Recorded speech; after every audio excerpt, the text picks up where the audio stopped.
Hey, it's Francis. I'm here with Phil Garreau. How are you doing today? Good. A little tired. Look like you've been working hard. You're sweating it out. So, what are you fighting? Fighting May 30th at Hammond Civic Center. How did you get into the sport? I did karate when I was like a little kid, and then kind of stopped. I got a crazy injury when I was younger.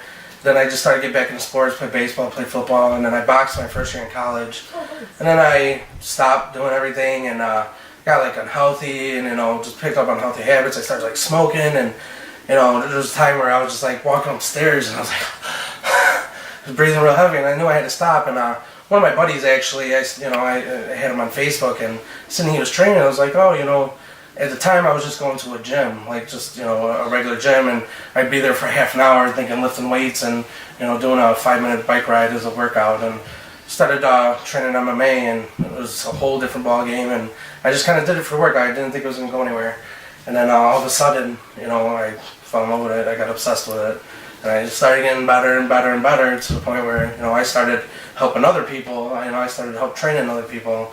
Then came the time where I was like, let's see what I learned, if it's how well it will take against somebody who's who I don't know, so decided to step in the cage, and I won my first fight in like 44 seconds. You've been training with Paul? I've been training with Paul since 2011, when I first started training, and then I got more consistent with Paul probably in like mid 2013, and been training with him ever since. He's been one of my number one coaches. So. Awesome. So do you like the striking aspect of MMA more, or are you more of a ground and pound kind of guy? Definitely like to stand up. You're really good at the striking. Yeah, I like making a guy go out, but I'm really comfortable with the ground as well. I train a lot of jiu-jitsu, and one of the other academies I train at, I do a lot of gi work, and even trained some Russian sambo before, so that's a lot of leg locks and stuff. So I'm okay with the ground, but if I can keep it standing, I'm gonna make somebody hurt. So. So tell us about your first fight. Oh, my first fight, man! I didn't think I could ever be as nervous for anything as I was my first fight, and I had one of my friends also fighting on the card. He fought before me.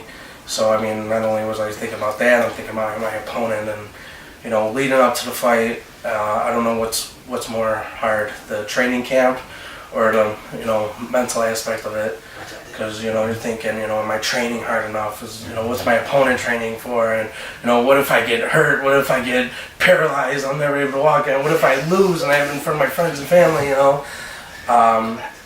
And so leading up to the fight, I just try to stay focused, try to stay calm, and it's hard, so, the night of the fight, I move in, I'm actually training with Paul, he's stretching me out, I'm hitting pads, get my blood worked up, working up a nice sweat,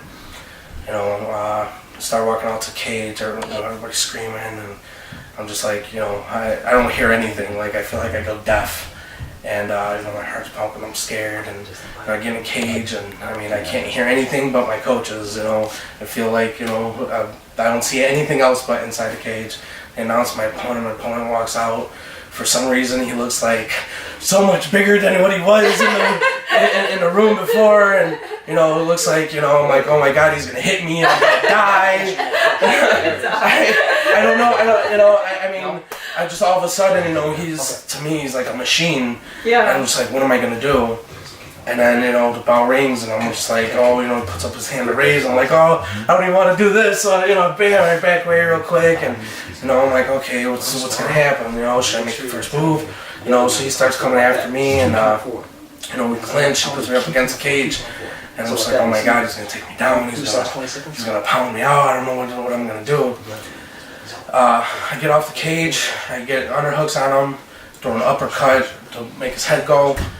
I grab him around his body and I take him down. Get inside control on him. I throw a couple of knees. I think the second knee that I threw broke 2 of his ribs. So, and then I got on top of him. He was just holding on, so I just started hitting to the body. and he tapped out. I mean, Good for those ribs, huh? I mean, you know, I just, That's what I would do. you know, I went around the ground, you know, I just, you know, I couldn't get to his head as much as I want, so I was like, okay, let's see if he, you know, stops breathing. And as soon as they happened, as soon as we clinched up, I'm like, oh, you know what, he's just a human like me, you know, he breathes the same air I do, and he bleeds the same blood I bleed, so after that, you know, the feeling is like, I want it to last forever, but I wanted it to be over with as soon as possible.